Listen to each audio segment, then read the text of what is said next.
Good morning and welcome to Shattering Myths, the program devoted to those of you who are open to the realization that all of the world's religious, political, economic, and military institutions are corrupt and counterproductive.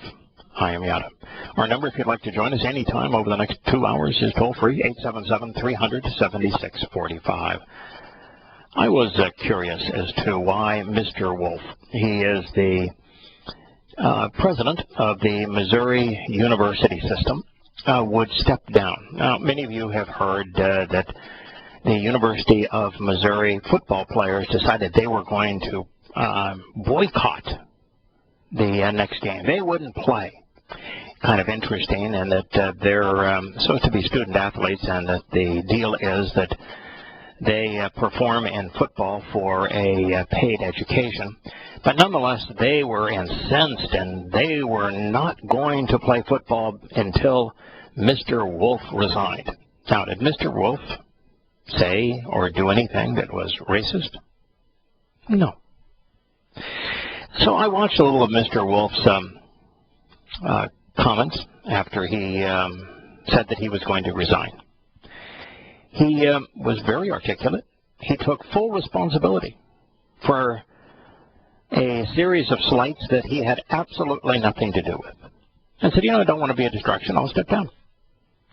And as he was doing so, they showed a crowd of all African-American students that were gathered in some lawn at the University of Missouri.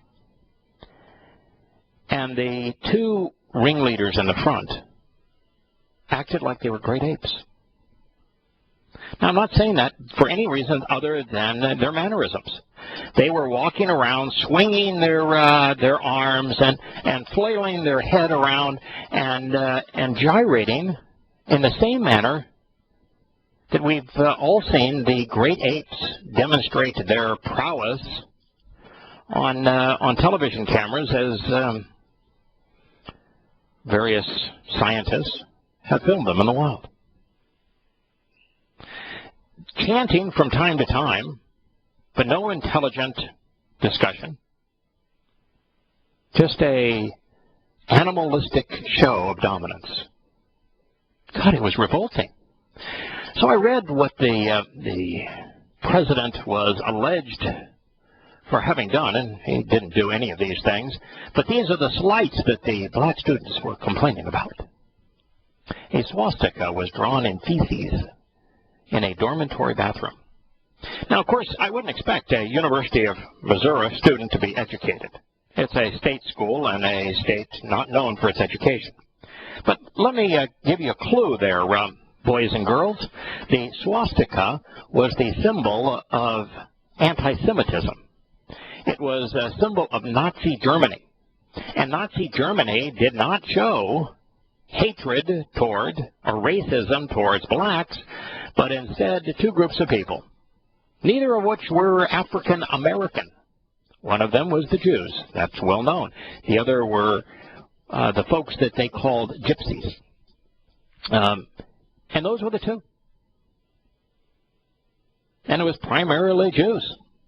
A swastika is not drawn to slight you, but I guess you'd have to actually have read some history to know that. The next is being subjected to racial slurs by passerbys in cars on campus. So we live in a world now where you are going to require the president of a university to resign because somebody that you don't even know is a student, alumni, faculty, in any way associated with that university, drives a car and says something you don't like. Wow. So I guess we have to have a word police out there if we're not going to have the African-American students protest. The word police say that if anybody, no matter if they are under the umbrella of the institution or not, says anything that's offensive to anybody, then whoever's in charge of the institution must resign. Think of the idiocy of that. Think of listing that as the second bullet point on your list of grievances. One student told the Los Angeles Times that she and other girls were kicked out of a fraternity party for being black. You know, you can be kicked out of a fraternity party because you're not a member of the fraternity.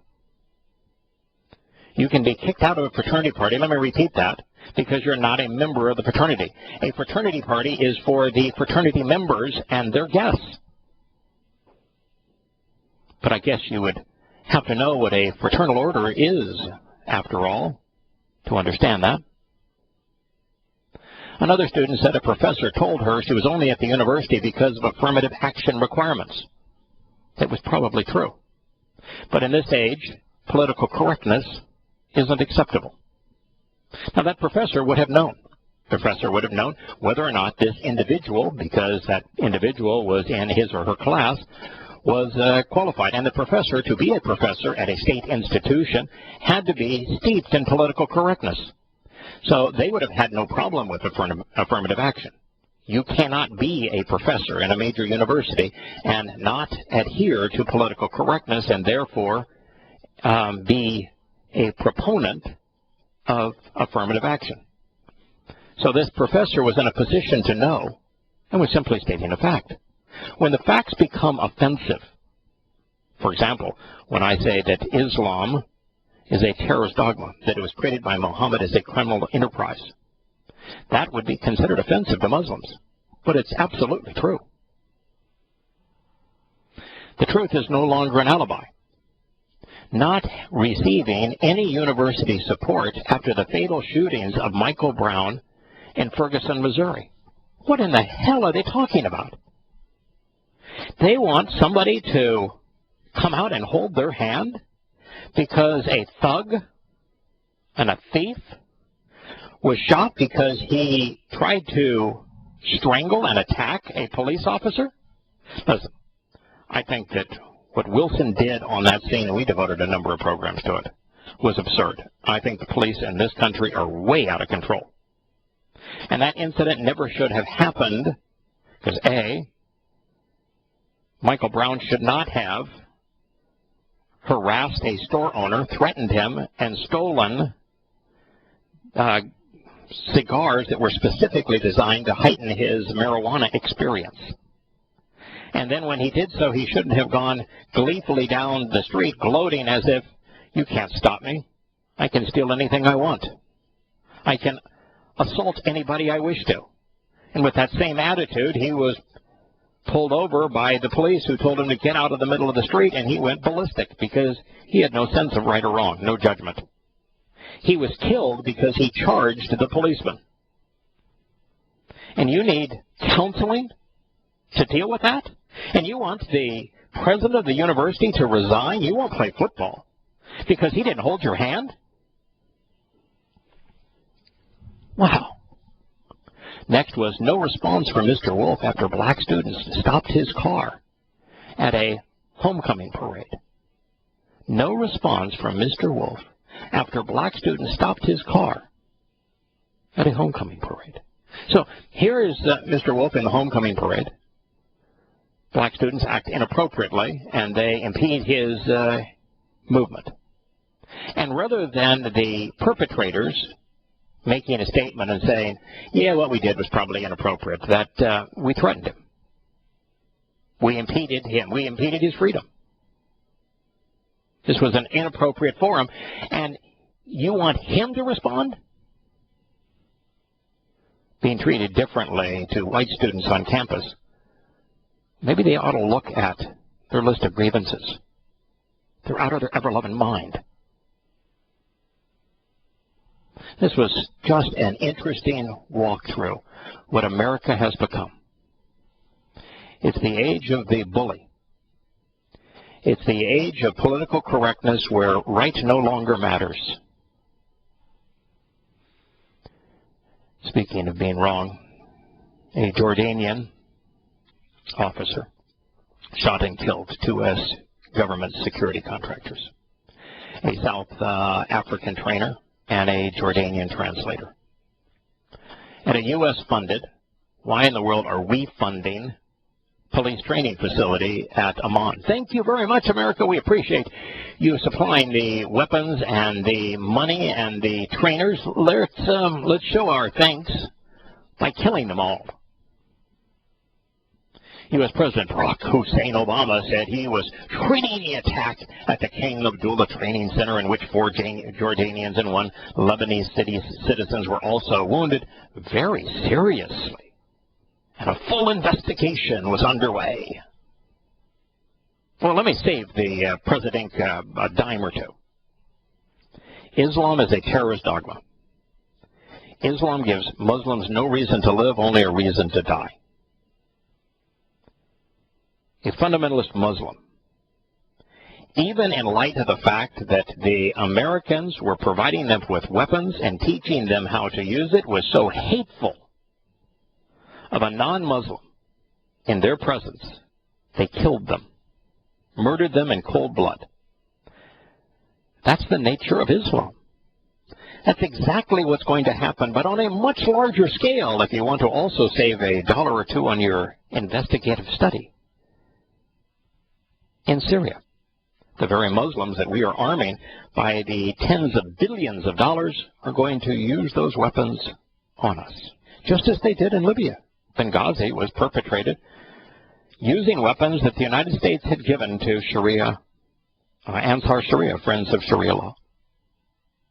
In Iraq, the very weapons that we provided the Iraqis are being wielded against Americans now. It is the nature of things. This gunman, he was a police captain, a senior member of the Jordanian police force. There was no immediate word on the attacker's background or motive. Oh my God! They don't think that they know the motive? I mean, you could take this scenario and play it out 10,000 times, and the motive all 10,000 times would be exactly the same. To say I don't know the motive is not to say that I'm stupid. It's not to say that I'm ignorant. It's to say that I wish to mislead, that I don't want to tell you the motive. Because if I tell you the motive, then my politically correct distortion, my lies won't seem as credible anymore. That my plan to provide all manner of weapons to these Muslims will look really foolish. Oh, by the way, guess what is taking place this very day? The world's largest bazaar for weapons. Jordan, of course, is an ally of the United States, which is going to get Jordan in very serious trouble here in very short order. I would expect the Islamic State to successfully invade and occupy Jordan within a matter of 6 months to at most 2 or 3 years. The Washington-led campaign against the Islamic State. So fundamentalist Sunni Muslims are going to despise America. This is a quote. It says, this incident, sadly, does not come as a surprise, as the threat of Islamic, it says Islamist, I don't know why, but Islamic terrorism has only increased in the region in the last few years, in the aftermath of Syria and Iraq. As much as preemptive measures have been taken, it's impossible to eradicate this risk, said a Jordanian official who requested anonymity, citing citing religious sensitivities. You know, it's interesting. The United States said that we're going to invade Afghanistan in a war against terrorism, and yet terrorism in Afghanistan has increased by thousands of percent. It is so bad that there are some 4 million Afghan refugees now that have migrated into Europe because they can't survive in Afghanistan. So we dramatically increased terrorism in Afghanistan in our war on terrorism. In Iraq, there was no terrorism. Maybe one minimal terrorist attack every couple of years in Iraq, and it was ruthlessly suppressed, so there wouldn't be any more than that. And now there are scores every day. Now, it's about a million-fold increase in terrorism in Iraq. In Syria, we're fighting a war on terrorism there, too, and ever since we have joined that war, terrorism has increased by an incalculable margin. And probably the best example of America bungling its war on terrorism is we are fighting a war on terrorism, or we did when we bombed Libya and provided billions of dollars worth of weapons to the jihadists, and now that's all there is in Libya. There is nothing in Libya other than terrorism. So if you're claiming, your government is continually claiming that its military, who it wants you to honor and respect, it wants you to pay for, is constantly counterproductive.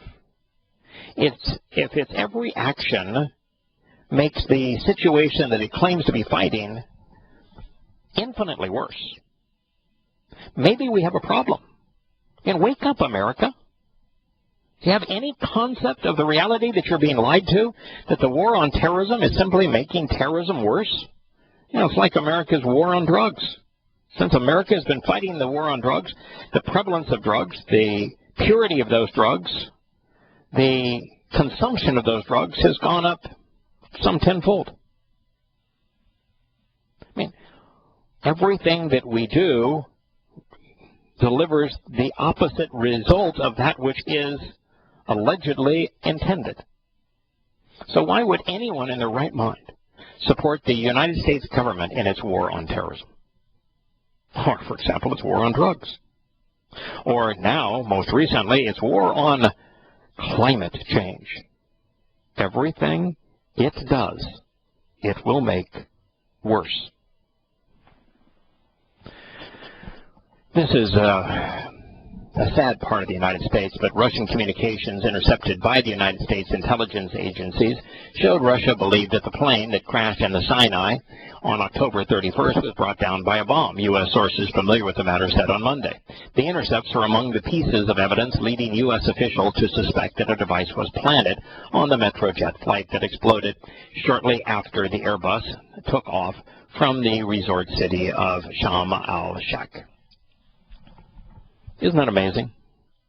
I mean, not only is America listening in on the conversations at the highest level of the Russian government, we're flaunting it to the extent that we will publish the fact that we're eavesdropping on everything they say, just as we did with the German government, the French government, the Italian government, just as we're doing with everyone within our own government. I watched a movie last night. It was called Spectre. It was the latest James Bond movie.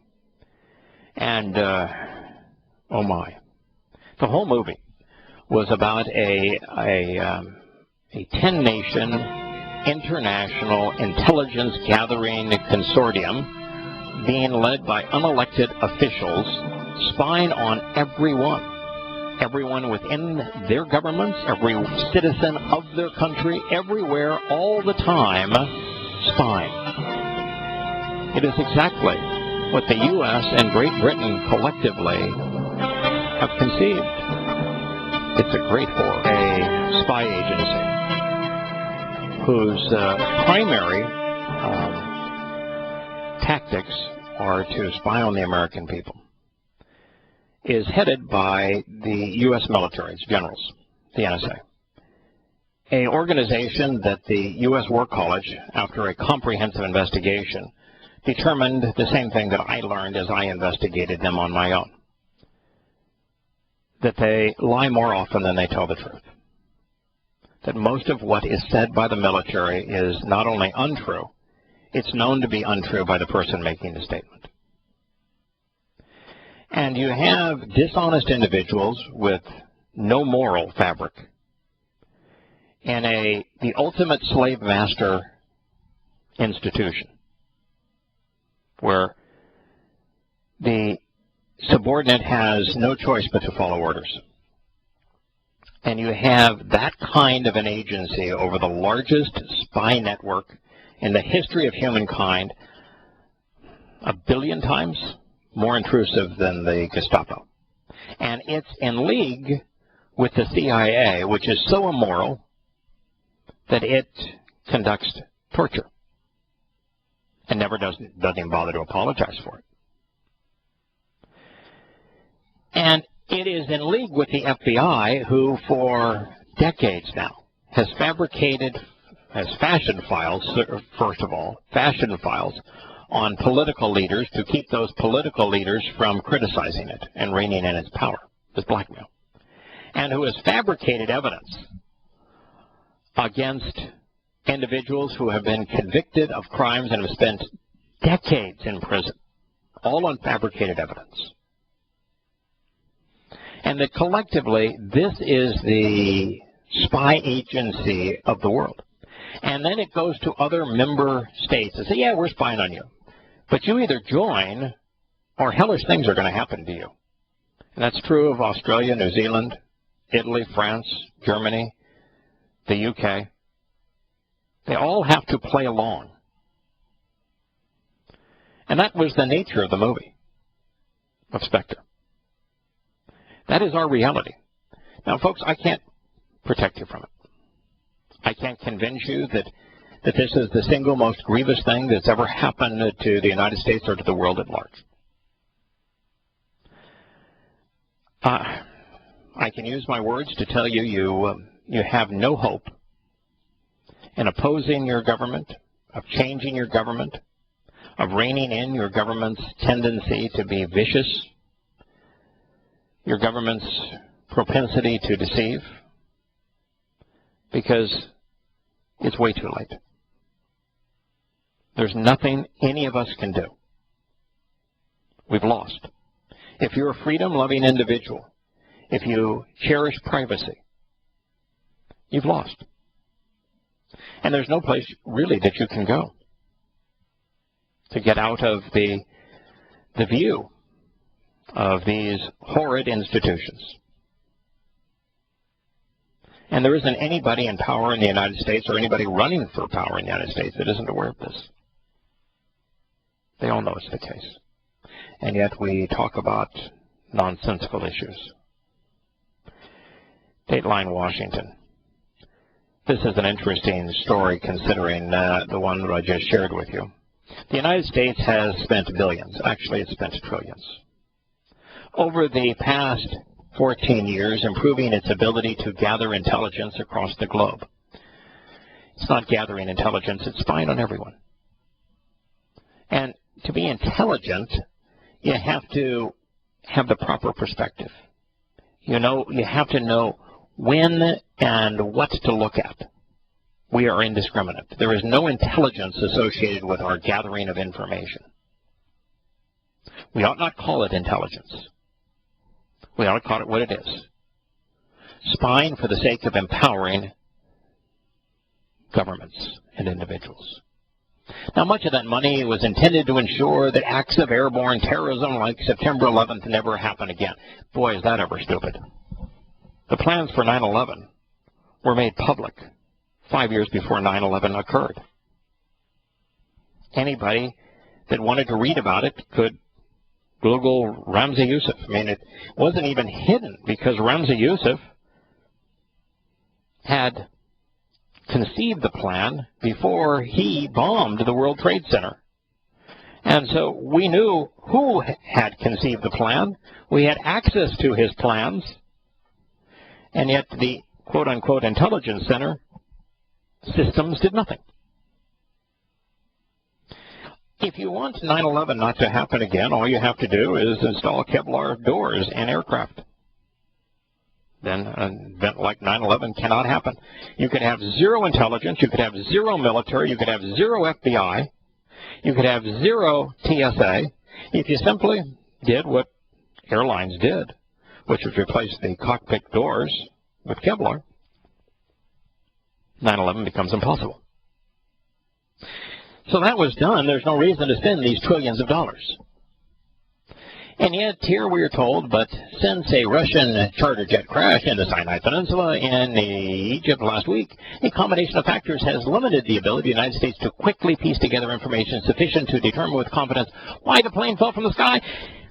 Boy, the journalist here is fallen for the ruse. The reality is that if you want to know why the plane fell from the sky, you examine the evidence that is contained on that plane. If there was a bomb, there will be bomb residue. If there's a bomb, there will be a trigger for that bomb. The trigger for the bomb will not have vaporized. We will find it. They will find it in the investigation. If there was a bomb, they will locate what piece of luggage that bomb was placed in, where that piece of luggage or the exact place that the bomb exploded. They will know every detail about the composition of that bomb and where the components came from of that bomb. By examining the evidence, you do not need an FBI, a CIA, an NSA, and spy satellites to ascertain what happened. And thus far, there hasn't been a single Islamic terrorist attack that has been thwarted by knowledge collected, by information collected by the NSA. So, folks, we are being played for fools. All we're doing with our intelligence gathering is spying on everyone, including ourselves, and making enemies of the world. Hello, Glenn. How are you this morning? You come on the radio and you talk about all these things and the Moed Mikra and Islam and all these political things. People may not understand. How do you know? There could be somebody from another country who doesn't understand. Your job is to create a safe home for people to come and listen on the radio. You should not be doing it. You should step down and stop doing this. There you go. You're right. Can you imagine somebody actually expressing the fables that are emanating out of our government, out of the governments of the world, and the things that are being missed by the average person who is patriotic, who loves their country, who will celebrate Memorial Day, who thinks their military has actually provided them with a service. You know, imagine somebody having the audacity to tell them the truth. What's actually more amazing than the audacity of crazies to scream and yell and go all ape like this is that people, roll over to them. Somebody better grow a spine. Somebody in Germany better grow a spine. Right. Somebody, this guy should have stood his ground and said, look, we live in a society where if somebody does something wrong, he or she can be held to account. Right. But I have done nothing wrong. I am not in control of someone at a party who is drunk and says something irresponsible. Right. That is not my job. If somebody needs to stand up and take a stand for themselves, not just I'm resigning as an act of love. That guy should have stood here, that University of Missouri guy should have stood here and said, look. You and I are in agreement on that. Yeah, you and I are in total agreement on that. That, what we need here is for people to grow a spine. That's the whole essence of Proverbs 6, which we'll turn to in the second hour. God's saying, when are you going to get a spine? When are you going to get a backbone? When are you going to stand up? When are you going to stop being so damn comatose? So apathetic? You're being played for a fool, you're being misled, and the vast preponderance of you don't seem to even give a darn that they're making merchandise out of you, playing you for an absolute idiot because you don't seem to care. Your view here is the identical view being articulated by Yahowah in the 6th proverb. It's like these people, we have crazed barbarians at the gate, and or people are opening the gate and just rolling the Trojan horse right in on every front. Yeah, and the citizens are dancing around the Trojan horse, trying to let the enemy out. Yeah, burn us down. What do we care? The great manipulator, the sociopathic, megalomaniacal manipulators at the top may just be right at this point. They may have judged that they have sufficiently domesticated, dumbed down, and weakened the populace that they can now get away with these sorts of things with impunity. And all the evidence seems to be that they can. I agree with you. That is the bottom line here, is that after generations of political correctness, of teaching people not to be judgmental, of being tolerant of lies, and of promoting deceptions in the name of what is politically and economically and religiously acceptable, has so dumbed people down that Most people are incapable of thinking. You know, I see it every day. The way that if you really want to watch it, just go out driving sometime and watch the processing speed of individuals. Oh my goodness. The judgment of people behind a wheel of a car shows you how much we have lost in terms of the ability to process information and make good judgments. It's amazing that there aren't far more accidents than there are. Right. You know, but you look at this fellow that resigned in Missouri. First of all, he never should have resigned. And second of all, he should have said, I have a backbone. How about you? I'll take responsibility for what I have done. I'm not going to take responsibility for someone who does not report to me, who I have no authority over has done. And what's wrong with you that you can't come up with a backbone? Why don't you stand up against something that's meaningful? I think you're completely right.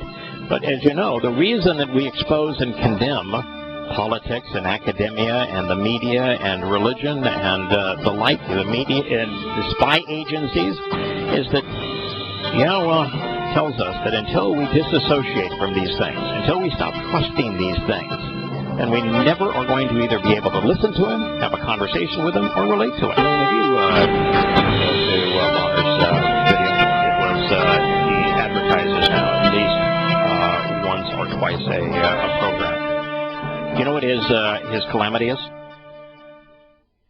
No.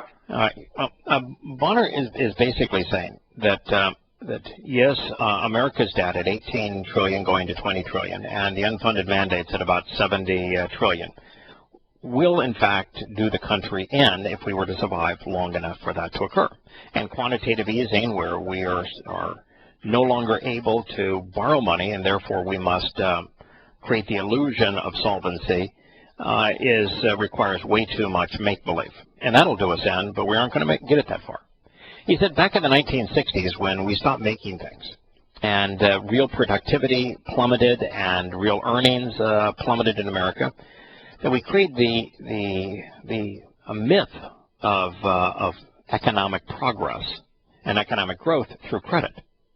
And everybody went from a cash-based society to a credit-based society, including all businesses. And that now the credit exceeds some $75 trillion. But there's only less than $10 billion in actual currency behind that credit. So if there's any disruption, any nick in the myth of the solvency of our fiat scheme, and 0.1% try to cash out, take their savings and put it into cash, or just to take part of their savings and bring it out on their ATM card, the whole system craters. There's no amount of capacity in the U.S. government to create the illusion that your money is actually accessible to you.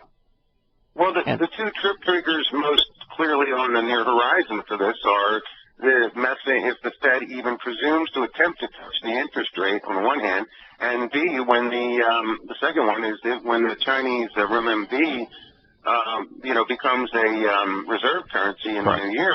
Correct. Either one of these could be sufficiently disruptive. Correct. It could.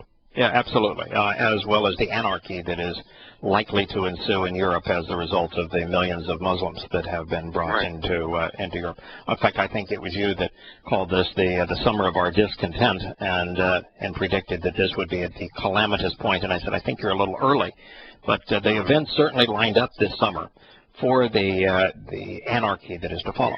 Now, what Bonner is, I think, right about is that scenario that he has painted is accurate. What I don't think he realizes is how the elite are going to respond. They aren't going to roll over and try to flood the world with dollars. They're going to acknowledge that the old system has failed, and that what they're going to do is going to entice you to go along with their new system. And the new system, to get you to go along with it, they're going to forgive all debt. Student loans, car loans, home loans, you name it. Credit card payments, that was in that old currency. Then they're going to confiscate all savings, because that was also in that old currency, and that's the 1%ers after all. And then they're going to give you a new form of credit, and so long as you pledge your allegiance to them, you will have a new form of credit, but you'll have no savings, and everything is going to be restarted with their new system. And guess who's going to benefit from that and who's going to lose from that? You'll have total and complete control. Well, and the strange thing is, you know, the responsible people who have savings, who have earned, who've been productive, all gone. All gone. And the beneficiaries will be the many, many irresponsible or unfortunate people. You know, there are some responsible people who've got stiff now, too. Boehner wants you to cash out now, to take your cash out now. The government won't let you do that. If you try to cash out, the government will stop you, and they will have you investigated, and they will not allow you to do that.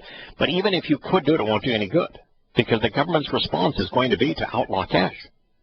Cash will be made illegal. The old currency will be called illegal. They'll wipe out things like Bitcoin and all this stuff. Sure, they're making all illegal.